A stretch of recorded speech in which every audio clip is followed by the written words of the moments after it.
Hai semua, di video ini gue bakal sharing sedikit sesuatu yang mungkin gue pikir bisa membantu kalian atau teman-teman yang lain yang sedang mengalami kedukaan karena kehilangan orang-orang yang disayang, baik karena COVID ataupun bukan. Ya karena di Indonesia kan COVID lagi parah banget, dan gue sendiri, saudara-saudara dekat, teman-teman dekat udah pada mulai kena, ringnya semakin mengecil, semakin parah deh, dan itu yang membuat gue juga akhirnya memutuskan untuk nggak cepet-cepet pulang ke Indo gitu loh. Nah, tapi intinya gini, kita kan sama-sama merasa kehilangan. Nah, biasanya setelah kita kehilangan itu kita pasti bertanya-tanya, ada pertanyaan yang muncul di kita, kenapa? Kita bertanya sama Tuhan biasanya, why God, kenapa ini harus terjadi, kenapa ini harus terjadi sama kita, kenapa harus terjadi sama gua, harus kejadian sama keluarga gua gitu loh. Kenapa sih ini nggak kejadian sama orang yang nggak percaya COVID? eh Kayak di kasus gua juga, gua bertanya-tanya, kenapa dulu jalan dibukakan sebegitu mudahnya, seakan-akan tuh kayak semua jalan terbuka untuk konan dapat perawatan, bisa berobat dan sebagainya, tapi ujung-ujungnya nggak survive juga. Pertanyaan itu muncul juga di pikiran gue gitu. Bahkan tuh harapannya banyak banget, kenapa dia mesti survive sampai setahun setengah, lebih dari setahun. Dan ketika awal-awal semua yang buruk tuh begitu hebatnya, tapi dia survive, pemulihan terus baik, dan sampai awal tahun ini tiba-tiba turun lagi, dan sampai akhirnya ya you know the story. Dan ya itu, hidup rasanya memang gak adil banget gitu kan. Kenapa Tuhan buka jalan sampai sejauh ini malah untuk ninggalin kita? Dan setelah semuanya terjadi, ya udah gitu aja gitu loh. Dan nggak ada yang bisa kita lakukan selain kita kembali ke kehidupan yang dulu kita tinggalin selama kita berjuang untuk menyelamatkan orang yang kita sayang kan. Dan udah gitu aja, kayak seolah nggak ada apa-apa gitu. Yang tinggal cuman rasa sakit yang ada di hati kita, ditambah mungkin kerusakan yang terjadi sewaktu kita memperjuangkan orang yang kita kasihi, yang kita sayang. Seperti yang paling gampang adalah kerusakan finansial, ya kan. Jadi kita harus kembali kepada kehidupan dengan kondisi minus dibandingkan awal kita masuk memperjuangkan ini. Itu di kasusnya gue. Kalau mungkin ada kasus-kasus yang lain ya.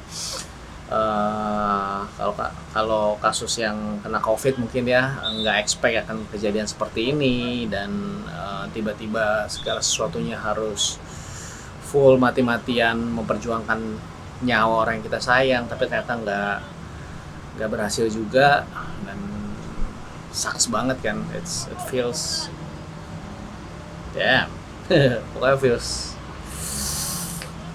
gue bukan kesel ya, ada kata-kata orang yang bilang, hey bro, I know how you feel. Gue pikir sebenarnya salah, meskipun orang yang bilang gitu mungkin pernah mengalami hal yang serupa gitu ya, tapi gue pikir lu nggak bisa ngerasain apa yang gue rasain juga. Ya mungkin kira-kiranya bisa, tapi exactly seperti apa nggak bisa, karena tiap manusia, tiap kita tuh punya kekuatan yang berbeda dalam menghadapi segala sesuatu gitu loh. Sama-sama menghadapi kehilangan, tapi apa ya, kekuatan kita kan beda-beda. Jadi setiap orang dengan mengalami event yang sama, pasti apa yang dialami itu beda-beda gitu. Jadi kata-kata I know how you feel, gue agak-agak gimana gitu pas kalau dengar ada orang yang bilang gitu ke gue ya. But anyway, ya itu intinya, kita harus kembali kepada kehidupan. Dan karena kehidupan tuh, dengan atau tanpa kita, kehidupan tuh terus tetap berjalan gitu loh. Dan kitanya aja yang ketinggalan atau enggak. Kita mau stay di tempat, karena kalau kita stay di tempat, dia apa ya, kalau kita nggak bisa move on dari kedukaan kita, ya kita nggak akan bisa kemana-mana juga. Setiap kita tuh punya waktu dan caranya sendiri bagaimana menghadapi kedukaan yang terjadi sama kita. Karena waktu pemulihan setiap orang juga beda-beda kan. Gua sama Michelle lah contohnya, kita juga punya waktu yang berbeda dalam menerima realita yang terjadi dalam keluarga kami gitu. So take your time untuk menghadapi kedukaan ini. Tapi gue juga sadar nggak semua orang punya privilege yang sama dalam menghadapi kehidupan, karena ada nggak semua orang bisa punya waktu untuk membereskan rasa duka mereka selama yang mereka mau, selama waktu yang dibutuhkan untuk memulihkan hati mereka gitu loh. Karena banyak masih punya tanggung jawab gitu loh. Karena masih punya tanggung jawab, banyak masih ada hidup orang lain yang bergantung pada dirinya, sehingga kita nggak bisa lama-lama berduka gitu loh. Masih ada orang yang harus diperhatiin, masih ada mulut yang harus dikasih makan,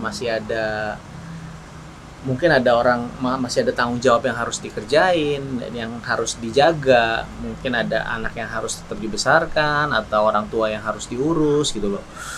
Jadi gue sadar nggak semua orang punya privilege untuk move on dan dealing with their heart dengan kesedihan mereka sampai mereka benar-benar pulih.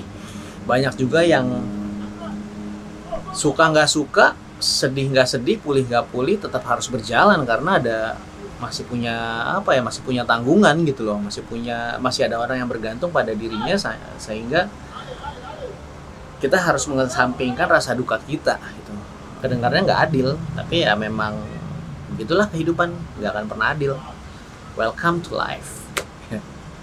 Nah, yang dulu gua kan kerja di Cameo. Waktu di Cameo kerjaan gua tuh, bagian gua adalah scriptwriter, penulis dan sutradara. Memiliki pola pikir seorang sutradara dan penulis, gua rasa ini cukup membantu gua dalam memahami bagaimana Tuhan bekerja dalam kehidupan. Dan ini yang mau gue share ke kalian. Dalam proses pembuatan sebuah film, seringkali para pemain, aktornya nggak benar-benar ngerti visi si sutradara ini untuk membuat film tuh gimana. Karena kan kalau jadi director ya, jadi sutradara, kita udah harus bisa film itu udah harus jadi utuh di kepala kita sebelum kita mulai proses syuting gitu loh. Sementara sebagai pemain tuh dapat panduannya, apa yang akan terjadi itu berupa skrip, berupa naskah, tapi si pemain itu nggak harus tahu hasil akhir filmnya tuh seperti apa, tuh nggak harus tahu. Dan mereka cuma perlu melakukan yang terbaik di bagian mereka, dan ya udah melakukan yang terbaik sesuai peran mereka aja. Mereka bisa tanya nggak endingnya gimana? Bisa, tentu bisa. Dan dengan senang hati sutradara akan menjelaskan, oke, fungsi lo di sini adalah untuk ini, lo berperan sebagai ini, dan tujuannya adalah ini. Nanti endingnya bakal begini. Nah, ya tapi seorang pemain itu cuma tahu gambaran gitu aja. Dia nggak bisa bayangin gimana looks-nya seperti apa, rasanya seperti apa, kira-kira bisa, tapi kayak detail-detailnya nanti akan ada apa, gambarnya seperti apa, itu akan jadi surprise di setiap pemain, buat setiap pemain film, dan surprise itu akan mereka temukan ketika nonton bareng, ketika nonton hasil akhirnya. Pemain itu nggak punya hak untuk protes di film ini. Kenapa gue nggak suka nih perannya kayak gini, gue mau berubah dong, gue nggak suka nih kenapa peran gue dikit banget ya, kenapa baru muncul gue tiba-tiba langsung mati ya. kayak nggak asik banget sih, nggak heroik, gue boleh nggak dapet part yang lebih panjang? Nggak bisa, karena itu udah tertulis semua di skrip, di naskah itu udah tertulis semua. Dan ya itu bagiannya pemain adalah hanya menjalankan fungsinya masing-masing dan percaya penuh visinya sang sutradara, dan mereka akan berkolaborasi supaya menghasilkan karya yang indah, karya yang terbaik gitu. Di dalam setiap film itu nggak ada peran yang nggak penting. Semua peran penting, termasuk figuran.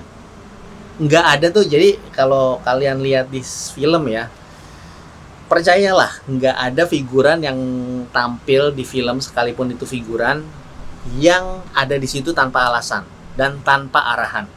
Semua tuh pasti udah diarahkan sama sutradara, dan sutradara pengen lu di sana karena perannya punya peran yang signifikan, tetap punya peran yang signifikan gitu loh. Setiap yang muncul di kamera tuh dibayar dan on purpose. Seberapa nggak peduli seberapa pendeknya peran kalian, seberapa rasanya nggak penting, tapi lu ada di situ untuk purpose, untuk tujuan tertentu. Kalau seandainya si figuran tersebut nggak ada, ya pasti ada yang kurang gitu loh. Pasti ada yang kurang dari karya itu, nggak jadi sebagus yang seharusnya. Gue jadi inget ini, tau nggak, kalian pernah tahu nonton film Home Alone kan? Home Alone yang Macaulay Culkin yang setiap tahun, setiap Christmas, setiap Natal itu diputar. Kalau nggak salah inget di Home Alone 1 itu ada satu gue nggak, ya mungkin figuran, ada satu peran yang munculnya tuh sebentar banget, yaitu kakek-kakek yang pokoknya di awal-awal film ada kakek-kakek yang ngeliatin siapa sih namanya, Kevin ya kalau nggak salah, ngeliatin si Kevin, dan dia pikir itu kakek-kakeknya jahat gitu loh, tapi ternyata kakek-kakek itu adalah orang yang di bagian akhir kakek-kakek itu adalah orang yang manggilin polisi kalau nggak salah. Perannya signifikan, dia manggilin polisi untuk nyelamatin, ya intinya untuk nangkep penjahat itu gitu. Nah si kakek itu kalau nggak salah dia cuma muncul 2 kali, cuma di awal cuma ngeliatin si Kevin, dan yang terakhir kalau nggak salah ngeliatin juga. Nah tapi penonton tahu kalau si kakek itu yang manggilin polisi gitu. So mungkin ilustrasinya itu kali ya, peran mereka ada peran yang kelihatannya nggak penting, muncul cuma sebentar doang, nggak membuat filmnya jadi lebih seru atau enggak. Tapi kadang-kadang peran yang sebentar itu signifikan banget dalam film itu. Gue jadinya selalu membayangkan kalau kehidupan ini adalah karyanya Tuhan gitu. Mungkin masterpiece-nya Tuhan, dan kita adalah aktor-aktornya. Dengan mindset seperti ini, gue berpikir kalau ya udah, kita sebagai aktor kita nggak perlu tahu endingnya seperti apa, nggak perlu tahu kenapa peran kita nggak asik, kenapa kita harus mengalami sakit seperti sakit hati, kenapa kita harus mengalami ditinggal, mengalami segala hal yang nggak enak gitu loh. Dan kayaknya kita nggak perlu komplain, karena toh kalau kita merasakan kalau kita mendapat peran yang baik, yang oke, yang beruntung gitu, kita juga nggak pernah bersyukur kan. Kita nggak pernah merasa seperti nggak akan pernah komplain gitu loh. Kita baru komplain ketika kita mengalami masa-masa yang sulit gitu kan. Dan gue berpikir ya seperti itu gitu loh. Dan mungkin peran kita nggak banyak, mungkin peran kita pendek dan gak mengenakan, tapi gue rasanya percaya kalau dalam skenario, dalam satu karya kehidupan, nggak ada peran yang nggak penting, dan Tuhan menempatkan kita pada peran kita masing-masing untuk satu tujuan gitu. kalian tahu nggak apa yang paling ditunggu-tunggu oleh para pemain film, oleh semua orang yang terlibat dalam satu produksi film, terutama para pemainnya, selain honor. Selain honor, ya pasti pertama honor lah. Terutama kalau kita masih membutuhkan honor, terutama kalau itu kerjaan tetap kita. Tapi selain honor, hal yang paling ditunggu oleh para filmmaker adalah saat-saat kita nonton bareng, saat screening film. Itu hal yang paling kita tunggu banget. Karena kita pengen tahu, kita udah baca skrip, dan kita udah punya bayangan sendiri, dan kita pengen lihat hasil jadinya seperti apa. Satu hal yang paling lucu lagi adalah ketika, terutama sebagai pemain film ya, terutama pemain film yang bukan pemeran utama, hal yang paling kita tunggu adalah saat-saat kita muncul.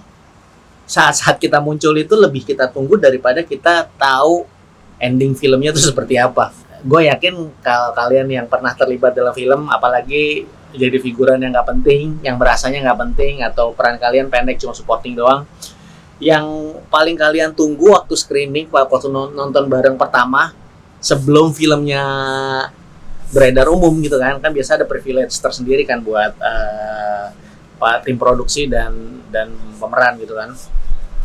Yang paling kalian tunggu adalah saat-saat dimana kita muncul dalam film. Jadi kita lebih pengen ngelihat gimana kita main daripada kita menunggu endingnya seperti apa. Ya kan? Kok tahu sih? Kenapa gue tahu? Ya karena gue pernah jadi seperti itu.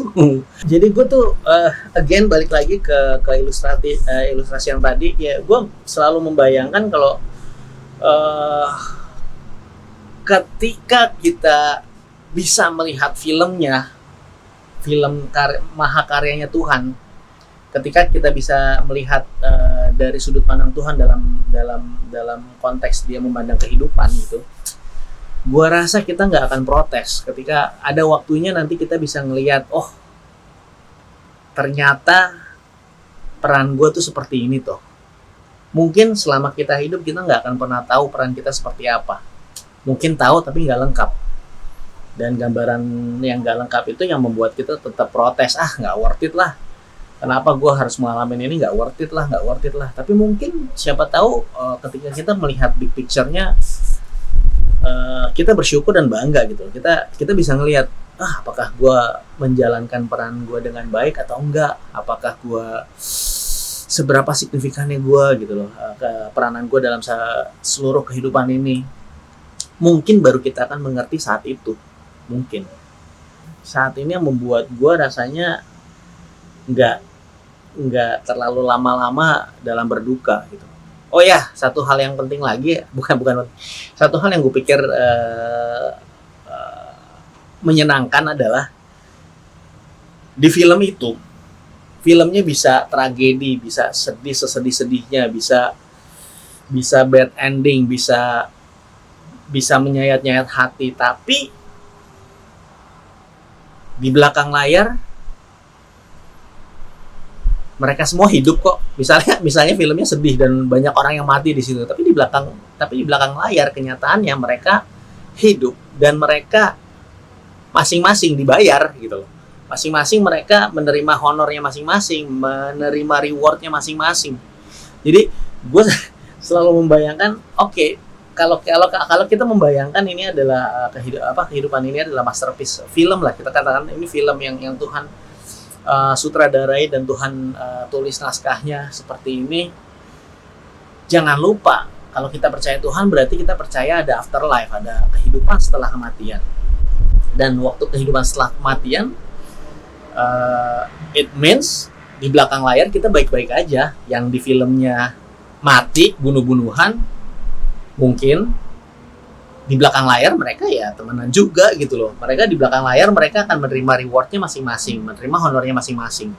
Mereka akan bisa ketemu lagi, nggak dalam kondisi yang berbeda, dalam kondisi yang berbeda, nggak seperti waktu mereka ada di dalam film. Misalnya di dalam film mereka berantem, musuh-musuhan atau sakit hati atau apapun itu, Tapi di belakang layar mereka berteman lagi, mereka bisa ketemu lagi, mereka bisa cheers lagi, bisa ngobrol, dan mereka yang pasti mereka dapat reward masing-masing, mereka dapat honor masing-masing gitu loh. So gue rasa sudut pandang ini cukup membebaskan gue dari perasaan sedih yang terlalu berlarut-larut gitu. Jujur aja nggak menghilangkan rasa sakit yang ada, tapi pengertian ini membuat gue bisa dealing dengan rasa sakit itu gitu. Gue tetap masih punya rasa kangen yang besar, rasa aduh gue pengen banget ketemu Conan lagi, pengen banget. Kenapa sih? Ya gue masih kadang-kadang terbesit kayak apalagi gue kan punya banyak stok video keluarga gitu kan, gue video Conan tuh banyak banget gitu, dan gue ketika gue melihat video-video lama gue, ada video yang bisa membuat tersenyum, ada momen-momen tertentu yang membuat gue I wish gue nggak mengalami ini. Tapi ya dengan pola pikir yang tadi membuat gue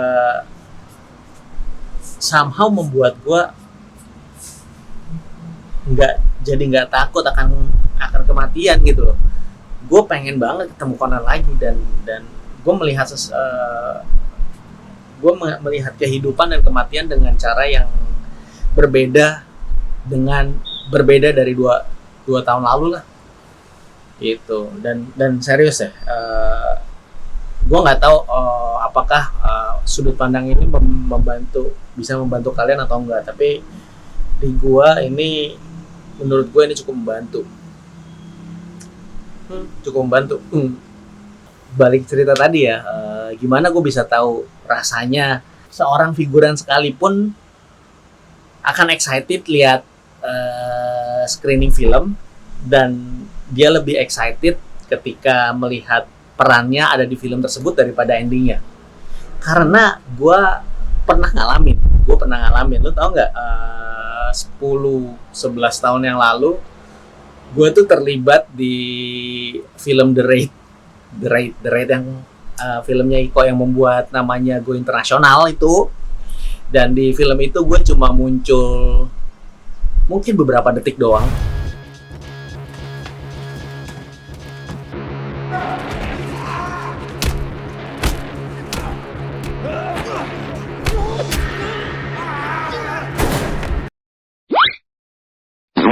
Mungkin paling banyak 10 detik doang. Tapi ketika screening, gue excited banget dan gue pengen nonton. Dan yang paling gue tunggu adalah kapan gue muncul, karena gue nggak tahu editingnya di mana kan. Gue nggak punya gambaran gimana si Geralt akan menaruh posisi gue tuh di mana. Gue nggak punya full scriptnya gitu loh. Jadi gue bener-bener excited. Ya beneran serius, gue nggak terlalu excited lihat endingnya, meskipun tetap pengen sampai habis. Tapi gue lebih pengen melihat gimana gue perform saat itu gitu.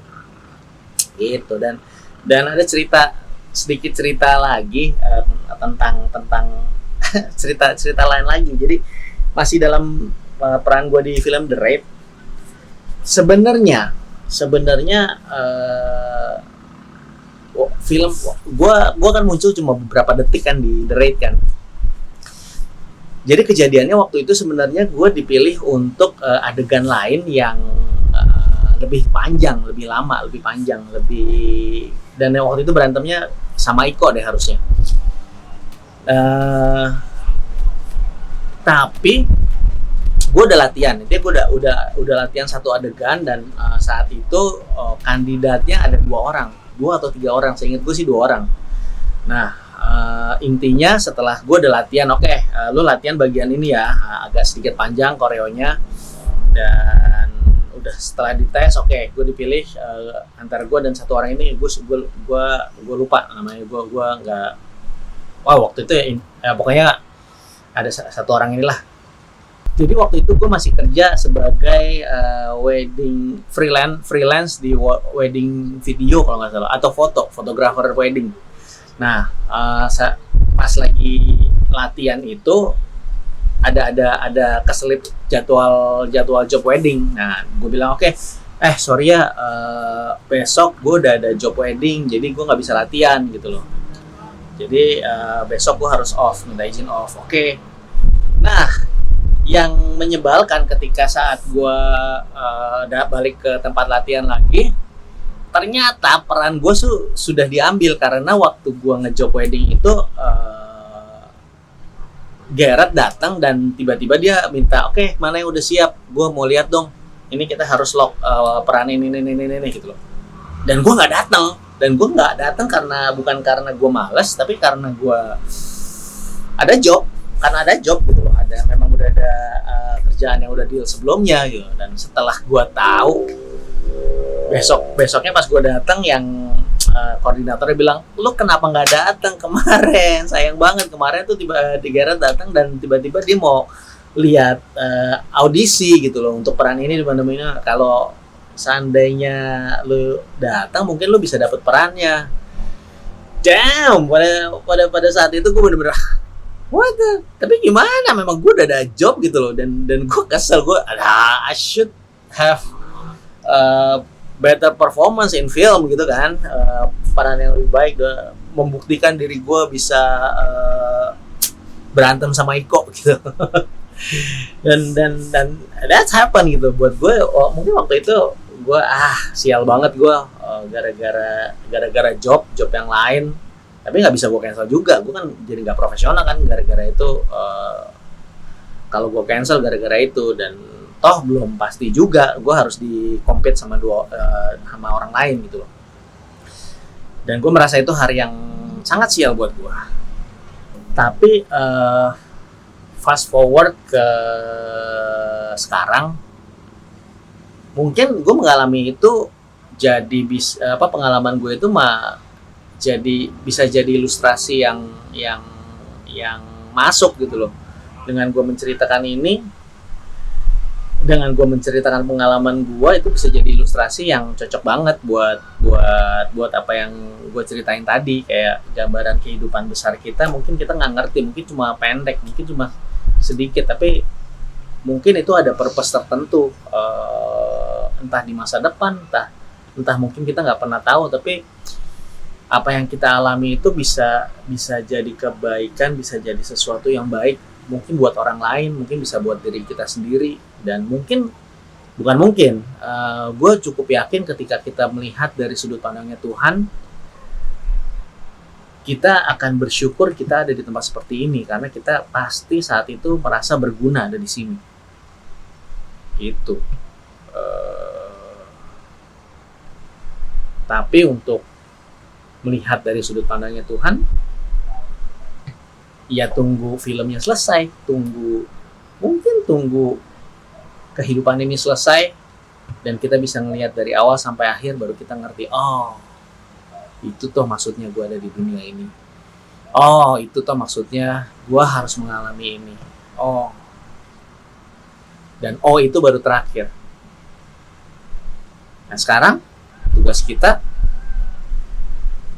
sebagai aktor, sebagai pemain adalah percaya penuh sama sutradara, sama penulis cerita, dan bekerja sama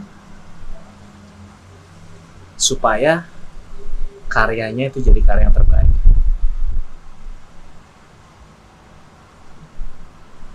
Oke. Gua harap kalian nangkap isi sharing gua.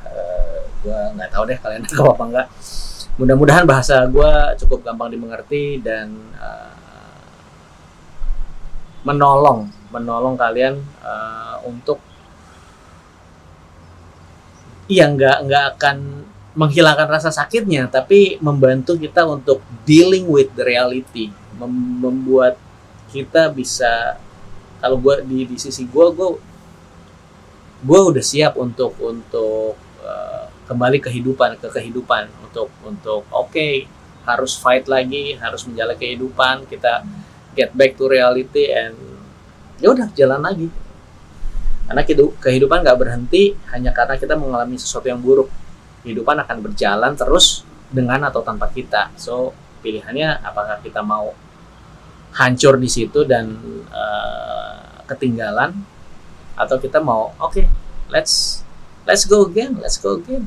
Karena gue percaya masih ada, selama kita masih hidup, selama kita masih punya nafas, berarti peran kita di film ini, di masterpiece ini belum selesai.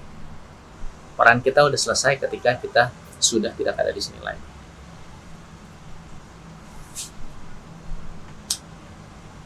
That's it for today. See you next time. Bye.